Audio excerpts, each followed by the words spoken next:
The date is August 30th, 1867 at 4:30am on the edge of Ashton. Two cars will start a race all the way to Old Trafford in Manchester. This race in the northwest of England measured only 8 miles, but would go down in history as the first race where a car was involved. They only achieved 15 miles per hour, which was a ridiculous speed for the time, and one that people saw as being dangerous. But little did both contestants know, they had birthed an entirely new sport, and that sport is motor racing. 8 years later, the state of Wisconsin introduced a law that allowed financial support for competing in a motor race. This was basically just prize money, and this was so important for motorsport because now people actually got a reward for racing rather than just pride. This would see the birth of a race where there would be 2 people competing over the span of 200 miles, where one car would constantly break down, but the other performed really well. After this, the cars were forgotten about, but this race did show that motorsport was a sport that countries would support, and that one that had gone intercontinental. The next major advancement was in 1887, where there was another race that was organised by a French newspaper called Le Velocipede, and there was only one competitor, so it was more of a time attack than a race, especially due to the fact that it was being run over 2 kilometres. But this proved that people would be more than happy to set up events, especially providing financial backing. Many similar races took place with little to no competition or coverage at all until 1894, when on a sunny July day there was the Paris-Rouen trial.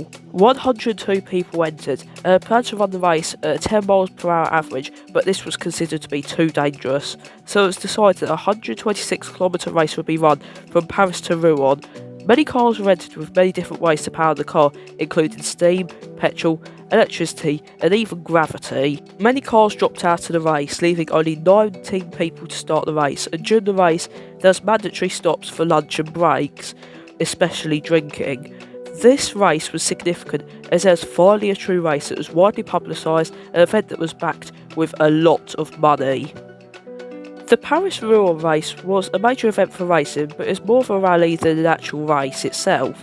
This would change the next year with the Paris-Bordeaux race. Starting in the capital of France, the cars would head to the south of France on the banks of the Atlantic Sea. The cars would then return back to Paris to complete the race. This would mean that the cars would head back to the start point, something that no major race had had up to that point, which made it more of a race than a rally. Although the race did not go with who was fastest, it still led to a lot of interest from the public and therefore more growth. The following year, the Paris-Marseille-Paris was run, and this used the rule of the fastest to complete would win. This, alongside the growing interest, would see the world of motorsport to become the mainstay of public knowledge, alongside being a sport that we all recognise today.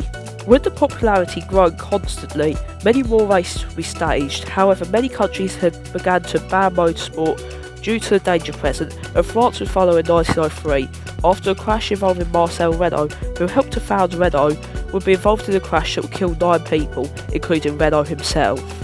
Although all motorsport in France was not banned, open road racing was banned, which meant that all races had to be taped off or else would be illegal.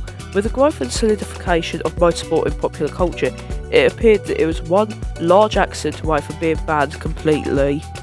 By 1907, France had regained interest, and this was shown in the Peking to Paris race, which was started what is now Beijing, and head to Paris with a course of almost 16,000 kilometres. Whereas most major races were originally in France, there are now other countries that were now making motorsport cross-continental. The next year there was a race staged in the US. Starting in Times Square, New York, the race would head across America, then across the Pacific Ocean. From here the drivers would head to Paris again. This race would be a little over 30,000 kilometres long, and this would be the longest race ever. This would also fully establish cars as being a reliable mode of transport, which would put motorsport at the forefront of progress for new technology. The constant increase in speed led to an increase in danger, and this drove people to build tracks to allow races to be run year-round and with a lot more safety. Dirt tracks were common, but in the summer of 1907 there was a track opened in the county of Surrey, just outside London. This was Brooklands, a track built with 30 degrees of banking around the corners, and was the first purpose-built track for racing. Brooklands would have a large fee to enter to watch the races, which would separate motorsport as being more of a sport for the rich rather than the average person.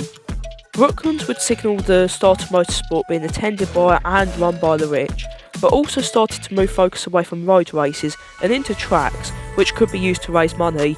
Many people began to follow, as building a track could offer a lot of money, and this would start to signal the end for road races, outside of special events. World War I broke up this rapid growth, but before all progress was halted, the Indianapolis Motor Speedway was built, and this was the base for growth of motorsport in the US, which would allow cars to be pushed to their limits to a point that almost everywhere else did not offer. World War I just stopped motorsport growth for about 5 years, because it would then start to grow rapidly again. More tracks were built. Monza was built in 1922 to test cars. Le Mans would host its first race the year after, and this would begin to establish endurance races that would be measured in hours on purpose-built circuits rather than measuring miles on public roads. The Nürburgring was built in 1925, and a track that twisted through the roads of the Eiffel Mountains became a monument to the motorsport industry, along with Spa, who began hosting races in the Ardennes Forest. Car brands were also formed too.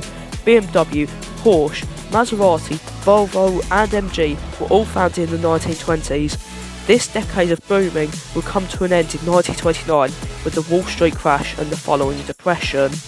This rapid growth started again, but rather than expanding the number of car companies or tracks, the cars became more powerful and more advanced. It appeared motorsport would grow more and more, but in 1939 World War II broke out, and by 1941 motorsport had stopped almost completely. In 1945 the war ended and Europe was in financial ruin.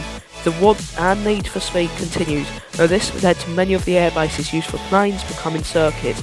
This would see the birth of Silverstone, a track and area that would come to centralise motorsports in the UK. In 1947, the first season of the FIA's F1 Championship would begin racing in a similar way to pre-war racing. The US open wheel scene, set up by the American Automobile Association, began to become more stable. In 1949, NASCAR hosted its first series, and then in 1950, F1 became an international competition and became a world championship. This concludes the first part of a series about the history of motorsport. This one took a lot of research to see how motorsport evolved over the span of 83 years, at its rapid growth, even with massive barriers. The next part of this series will take a look at the rise of stardom and the rise of danger for those competing. Expect it coming out towards the end of February or into early March. But if you have enjoyed this video, please like and subscribe, and if you haven't enjoyed, please tell me what to improve on for the next video. All that aside, I hope you have enjoyed this video, and I'll see you later.